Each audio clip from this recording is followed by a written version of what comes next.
আসসালামু আলাইকুম everyone, welcome to my channel. Ramzan special আজকে তৈরি করে দেখাবো দই বড়া। এখানে আমি 1 কাপ মাসকলাইয়ের ডাল 3-4 ঘন্টার মতো ভিজিয়ে রেখেছিলাম। তারপর এটাকে আমি ব্লেন্ডারে ব্লেন্ড করে নিয়েছি। আপনারা চাইলে এটা পাটায়ও করতে পারেন। এবার দিয়ে দিচ্ছি হাফ চামচ লবণ। লবণটা দিয়ে একটি হ্যান্ড উইক্সের মাধ্যমে এগুলোকে ফেটিয়ে নিচ্ছি। ফেটানো হয়ে গেলে এভাবে গোল গোল করে বড়াগুলোকে ভেজে নিব। ভাজা হয়ে গেলে এবার সবগুলোকে উঠিয়ে নিচ্ছি। এবার গ্রিন চাটনিটা তৈরি করার জন্য এখানে নিয়েছি পুদিনা পাতা, ধনেপাতা, 2টা কাঁচা মরিচ, 2 কোয়া রসুন, পরিমাণ মতো লবণ, পরিমাণ মতো চিনি। এবার এগুলোকে ব্লেন্ড করে নিলেই তৈরি হয়ে যাবে গ্রিন চাটনি।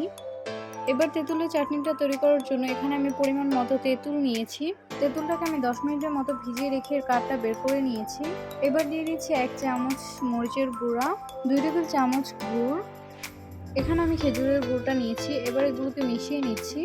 তারপর একটা মিক্সিং বোলের মধ্যে দিয়ে দিচ্ছি 1 চামচ চিনি, হাফ চামচ লবণ। এগুলোকে মিশিয়ে তারপর তৈরি করে রাখা বড়াগুলো দিয়ে দিচ্ছি। এবার এগুলোকে আধা ঘন্টার মতো ভিজিয়ে রাখবো। এবার দইয়ের মিশ্রণটা তৈরি করার জন্য এখানে আমি 1 কাপ টক দই নিয়েছি। দিয়ে দিচ্ছি 1 টেবিল চামচ চিনি, অল্প পরিমাণে লবণ আর কিছু বরফের টুকরো দিয়ে দিচ্ছি, অল্প পরিমাণে দুধ।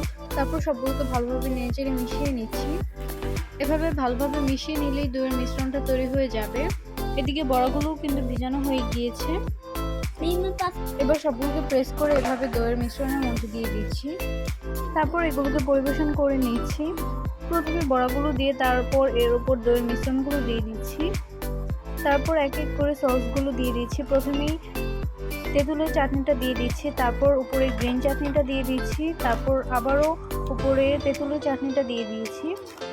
এবার দেখার সৌন্দর্যের জন্য উপরে কিছু চানাচুর দিয়ে দিচ্ছি।